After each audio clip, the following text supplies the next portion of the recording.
Welcome to this presentation that will answer the question, what is care farming? Care farming, sometimes called social farming, is the therapeutic use of farming practices. There really is no such thing as a typical care farm. They vary in terms of type of farming, activities and environment. Animals, crops, gardens, woodlands and the agricultural landscape are used in work-related activities. Care farms can be on a commercial farm or look more like a small holding, a market garden, an animal unit, or any number of different natural contexts. Care farms can work with one or several different service user groups and with one or several referral agencies, commissioners, or organisations.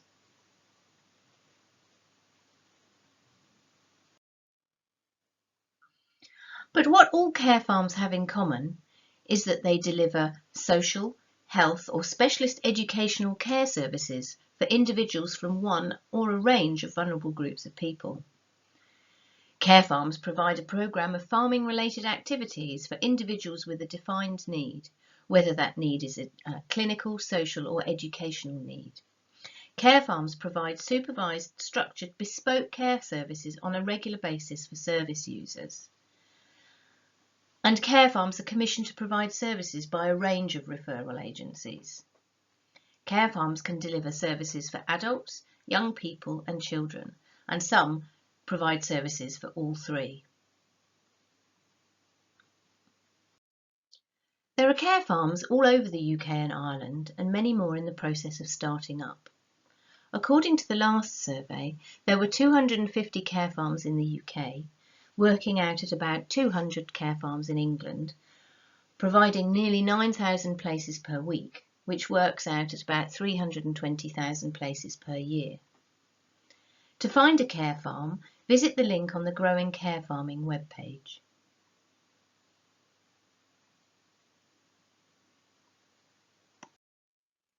Typically, a care farming session lasts for a full day, but this can vary depending on the needs or abilities of the service user. Most, but not all, care farms deliver services on 5 days a week.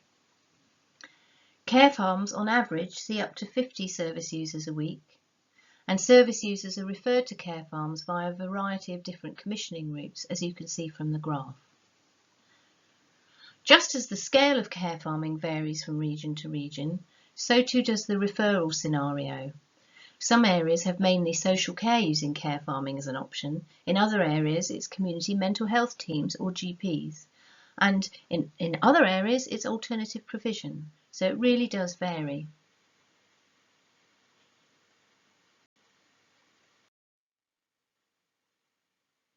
Care farms deliver services to people with a number of different needs.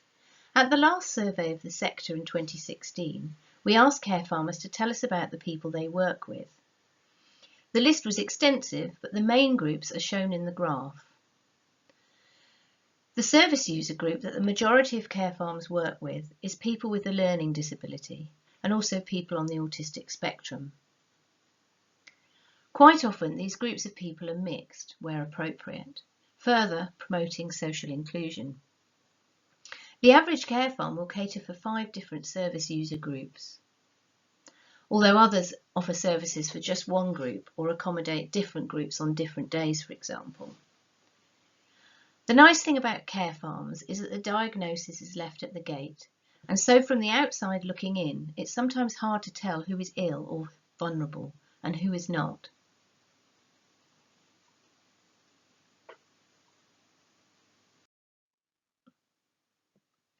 According to findings from a large literature review of published evidence, the benefits of care farming and other hands-on nature-based interventions, such as social and therapeutic horticulture and animal-assisted therapy, are derived from the interaction and combination of 3 key elements that characterise these approaches. That is the natural environment, the meaningful activities and the social context. Also, attending a care farm can result in physical health benefits, increased physical activity, improved fitness, that sort of thing. And it can also encourage healthier lifestyles through food growing, can lead to better nutrition, for example.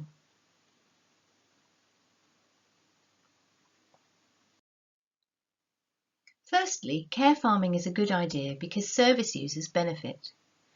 We know that these benefits can be varied and far-reaching.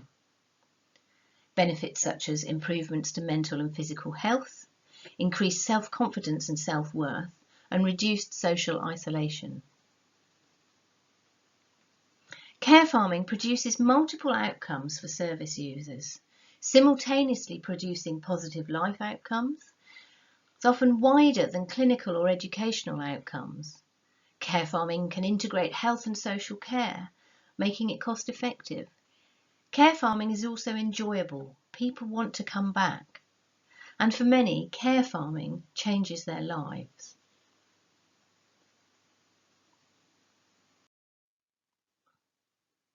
So we know that care farming benefits service users, but it's also a good idea for other reasons. For providers of health and social care and specialist education, care farming offers an innovative and effective option. For society as a whole, care farming can reduce the strain on statutory services and the NHS. And for farmers, care farming can offer an alternative way to use their farm to provide health, social and educational services in addition to or instead of commercial production.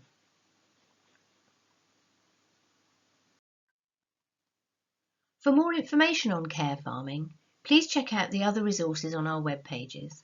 We'll be adding to these over the course of the Growing Care Farming project, so watch this space.